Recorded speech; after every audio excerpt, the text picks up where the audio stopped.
Greetings, greetings. We are in week number 7, thus, we are moving quite along. The subject that we're going to be studying today is labor and delivery. So, what is labor? What is labor? Labor is coordinated sequence of involuntary intermittent uterine contractions. So it's basically when the uterus starts contracting intermittently. This is something that occurs involuntarily, meaning the woman doesn't know when it's going to happen. It does happen. And then what is the birth? The birth is the actual event of the birth, when the fetus is actually expelled from the body. There are 4 major factors that are interacting during this time, right? And they're also known as the 4 P's, the 4 P's of childbirth. These 4 P's, they work together, okay? And they depend on each other for a safe birth. Now, these 4 P's are the powers, the passageway, the passenger, and the psyche. So those are the 4 P's. All right, so let's start with the powers. The powers, what are the powers? The powers are the uterine contractions. Think about powers. What is power? So this is basically the strength that is needed to push the fetus and the placenta out. If that woman or that patient does not have that strength, then it can't come up by themselves. They have to actually have that strength to push the fetus and the placenta out. All right, during this time, there's effacement. What is effacement? Effacement is the shortening or the thinning of the cervix. Now, effacement happens during the first stage of labor. All right, another thing that's important during this phase is also called dilation. Now, dilation, just like you thought, when you were learning about dilation, dilating of the blood vessels, dilating of the pupils, basically it's the enlargement of the cervical os, okay, in the canal during the first stage of labor. So you have effacement, which is more, it starts here and it's kind of thinning this way. And then you have dilation, where it starts small and it pretty much widens. Okay. Now, effacement is vertical, and so think about let's say we had a soda can, right? If I smashed the soda can right from top to bottom, the soda can would be standing up here, and I smashed it, and it would basically flatten, right? So basically, this is what's going on in terms of an effacement. During that stage of labor, the cervix basically shortens, thus causing the head of the fetus to be able to get lower and lower and lower. Now, dilation, as I said, it kind of widens, right? Dilation opens up, so it occurs horizontally. So as the cervical os dilates or widens, it's between the numbers of 0 and 10. So you might hear, oh, the patient is 1 centimeter dilated. The patient is 9 centimeters dilated. The mother is actually able to start pushing when that cervix is, 9, 10. They really prefer 10, obviously, but when it's when the patient is 10 centimeters dilated, then that mother can begin to push. Okay. Moving on to another P is the passageway. The passageway. So that's the mother's rigid bony pelvis, the soft tissues of the cervix, the pelvic floor, the vagina, and the introitus, basically the external opening of the vagina. All right. Now we have the passenger. What is the passenger, or who is the passenger, if you will? So the passenger is who's taking a ride. It's the fetus. The fetus is actually the one that's going to be expelled from that body. So the fetus, as well as the membranes, as well as the placenta. All right, the last P is psyche, which is basically the woman's emotional system, okay? Let's move on to another key term, attitude. Attitude. So the relationship of the fetal body parts to one another. Okay, that's what it is. It's not attitude as you know, but what attitude is the relationship of the fetal body parts to one another. So the normal attitude, right? The normal attitude in utero is flexion. So that's why you'll see kind of the baby in the fetal, the fetus is in the fetal position. The fetus is curled up. The back is actually rounded. The head is actually tucked in forward into the chest. The arms and the legs are also folded as well. So that's the attitude in there. Now, lie is the relationship of the spine of the fetus to the spine of the mother. So what is the fetus's spine doing? What is the as in comparison to that of the mother's? Okay, so lie can be vertical, longitudinal, right? So basically up and down, and it can also be transverse or horizontal, which is across. Okay, so is that baby up and down? That means their spine is pretty much aligned with the mother's spine, or is their lie horizontal where they're transverse? Okay, the spine of the fetus is supposed to be parallel to the mother's spine. Okay, and if you look in your book in image 27-1, you can be able to see the different types of lie. They have the longitudinal, they have the breech presentation, and then they have the transverse lie. Now, with the transverse lie, the fetus would have to be delivered by C-section, right? The fetus would have to be delivered by cesarean section if that fetus is in the transverse, if they're in the transverse lie. By week 36, the fetus should be positioned in the longitudinal lie, right? That up and down, right? In preparation for delivery.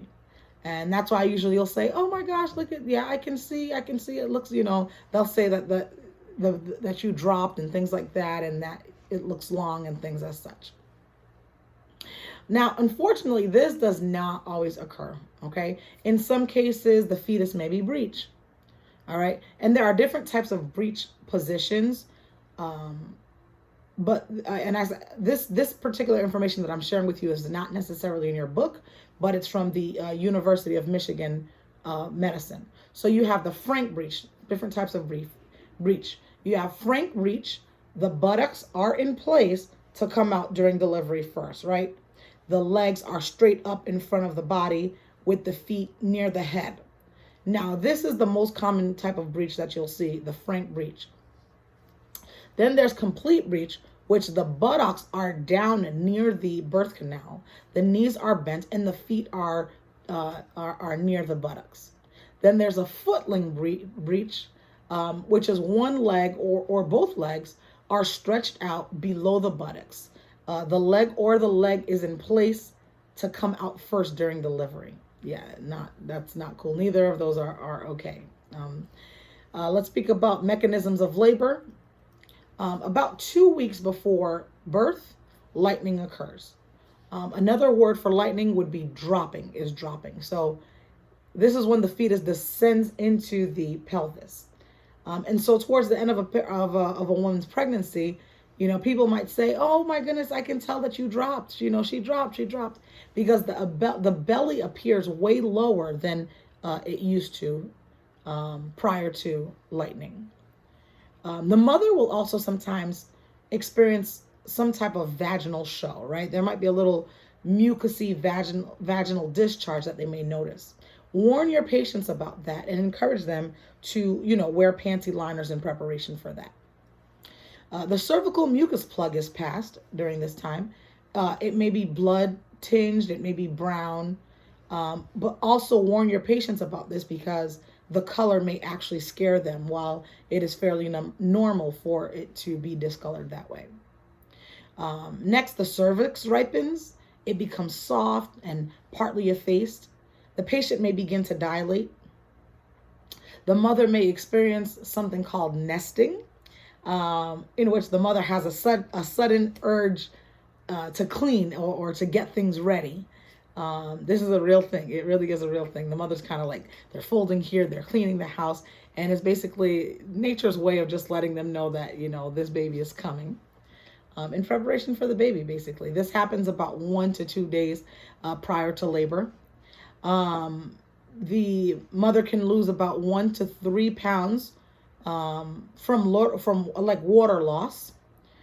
as fluid shifts secondary to the hormonal changes before the onset of labor. And then occurs the spontaneous rupture of the membranes. This is what they mean when they say, oh my goodness, my water broke. It's the spontaneous rupture of the membranes.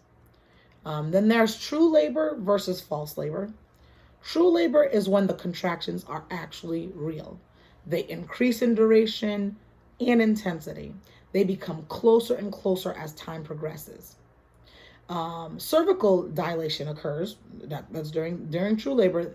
It's going to keep on as time progresses. The cervical is going to dilate, and we spoke about this earlier. And basically, it widens so that it can make space so that that fetus can be able to go through. Effacement occurs. We spoke about effacement as well. It progresses where the cervix is thinning and ripening.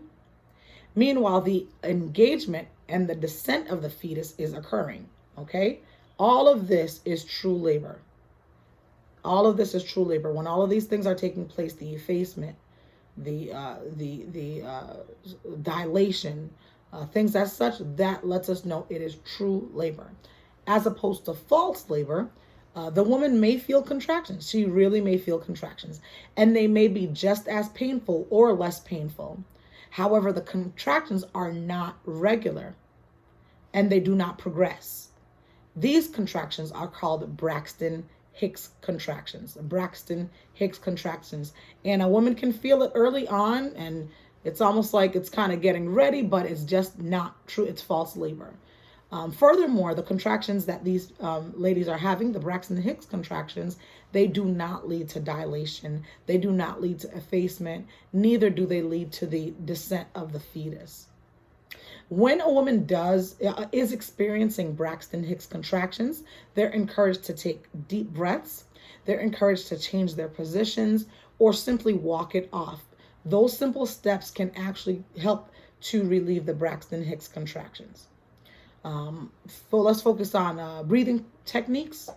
As a nurse, you do want to educate your patient on breathing techniques. You want to teach them to focus on their breathing during those contractions. You can even educate the person's spouse so that they can help them. They can be useful during the process, letting them know, okay, honey, breathe. Let's take some deep breaths and things like that. We want the patient to also focus on their contractions. So we want them... breathing pretty much provides focus during those contractions. It's like something to kind of focus on, where they're not focused on the contractions, they're focused more on the breathing. Breathing techniques also help to promote relaxation, and it also helps with oxygenation. Think about it. They're breathing in and they're breathing out, so it's going to assist with oxygenation. So in essence, as the nurse, you are the person's doula, you're their cheerleader, and even the individuals that they bring, maybe it can be a doula, maybe it can be a spouse, they let those people be there as their cheerleader, encouraging that the patient to breathe. This patient can be nervous, the patient can be overwhelmed, the patient can be in pain, the patient can be afraid. So by you as the nurse taking charge and assisting with the breathing and the relaxation, you'll be helping on countless levels. Let's move on to fetal monitoring. When the patient comes to the hospital and is in active labor, not only will the patient's vital signs be monitored, but since there are two patients, the fetus will also be monitored too. So mom and baby are being monitored. So you're checking the vital signs on both. The fetal heart rate will be monitored. The fetal heart rate can tell us a lot about how that fetus is doing in utero. We want to know how they're doing, and so monitoring that heart rate can definitely give us a picture of what exactly is going on in utero. I know that you're aware of what the normal heart rate for a regular adult is. However, with the fetus, it's a lot faster than what it is that you're used to. So the normal fetal heart rate is 110 to 160 beats per minute. Pretty rapid, right? But that's their norm. The monitor It assesses many things such as the frequency, the duration, as well as the intensity of the contractions. And there are two different types of fetal monitors. They have one fetal monitor is external, so it's non-invasive. This is where the taco transducer or the Doppler ultrasonic transducer is placed on the fundus of the uterus of the mother, and it's held in place with a belt. Okay, it's like this cool little elastic thing, and they hold it in place. And this should be placed on the side of the mother where the fetal back is located. Okay, because that's where they can be able to get a clear sound. Next, there's also the internal fetal monitoring. It is invasive. It is invasive because it's placed inside of the mother. It requires the rupturing of the membranes, basically the water, breaking the water. And then what happens is that an electrode is attached to whatever the presenting part of the fetus is. And so that's how they're able to monitor it internally. So internal monitoring, internal fetal monitoring, it must be used after the mother's about 2 to 3 centimeters dilated, not any sooner, okay? There are periodic patterns of fetal heart rate. So we discussed earlier that the norm is for the fetal heart rate is 110 to 160. Anything that is less than 110 is considered bradycardia. For the fetus, anything that is less than 110 is considered bradycardia if it lasts for 10 minutes or longer. Anything greater than 160 is considered tachycardia if it lasts for 10 minutes or longer. If fetal bradycardia or fetal tachycardia occurs, start by changing the mother's position. Sometimes it really does the trick by just, they're on one side, turn them to the other side because maybe the baby doesn't like that particular position. Sometimes it's enough. Now, if it's not enough, then go ahead and administer oxygen, check the mother's vital signs. And then if all of these things fail, be sure to notify the doctor as soon as possible. However, again, with some of these non-invasive things that you're doing, they actually may make a difference. Now let's discuss the 4 stages of labor. We have 4 stages of labor. We have the first stage. It consists of 3 phases. You have the latent phase, the active phase, and the transition phase. So we have 4 stages of labor. The first stage consists of 3 phases, which is the latent phase, the active phase, and the transition phase. Now during the latent phase is actually the longest stage. This is when the cervix has dilated about 1 to 4 centimeters. The contractions are spread apart, maybe, every 15 to 30 minutes, and they're pretty mild. You as the nurse can make sure that you're keeping that patient comfortable. You can encourage the patient to go for a walk and assist with the dilation, or you can reposition the patient for comfort. The next stage is the active phase. Okay, the cervical dilation is about 4 to 7 centimeters. The contractions at this time, they're just getting closer and closer and closer, and they occur about every 3 to 5 minutes. They are a bit stronger in intensity. You want to educate the patient on breathing. We spoke about the importance of those breathing techniques. Encourage that patient during that active phase to focus on their breathing. Again, walk them through the steps of what's going on because they may not understand or know what to expect. So you walk them through as best as you can. Unfortunately, at this stage, the patient cannot eat. The patients are not too pleased when they hear that. But at this time, they cannot eat. They can stay hydrated by having ice chips. By the way, the hospitals have the best ice chips in the world. But yes, that's what they need to be munching on and not food or anything else. And then you want to encourage them to urinate if there's not a Foley catheter in place. The next phase is the transition phase, right? Now, by this time, the cervix has dilated about 8 to 10 centimeters now. Contractions are every 2 to 3 minutes, and the contractions are stronger than ever. Excuse me. At this time, you want to encourage rest. You want to encourage breathing, because the next stage, they're pretty much going to need their rest, right?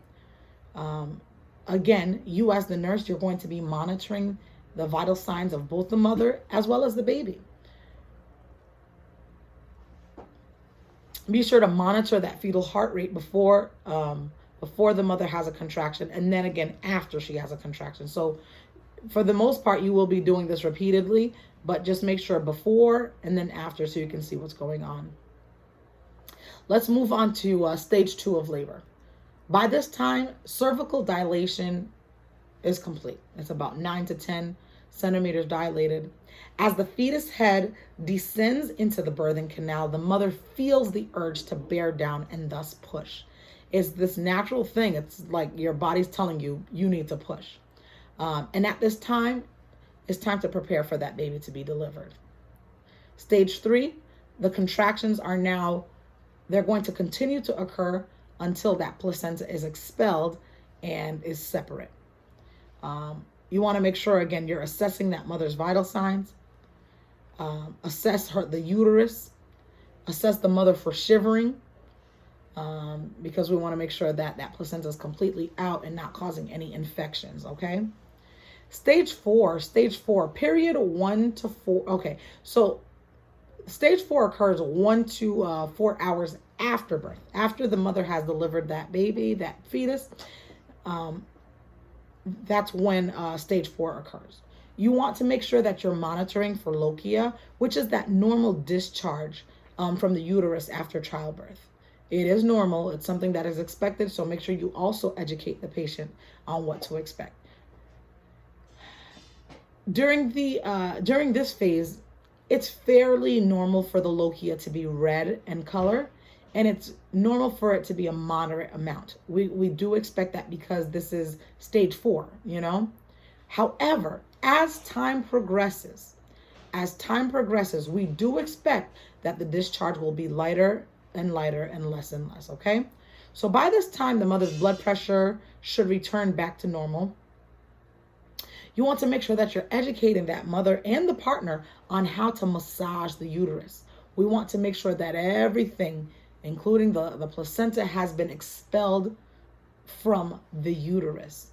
Failure to do so, again, can lead to infection and even shock.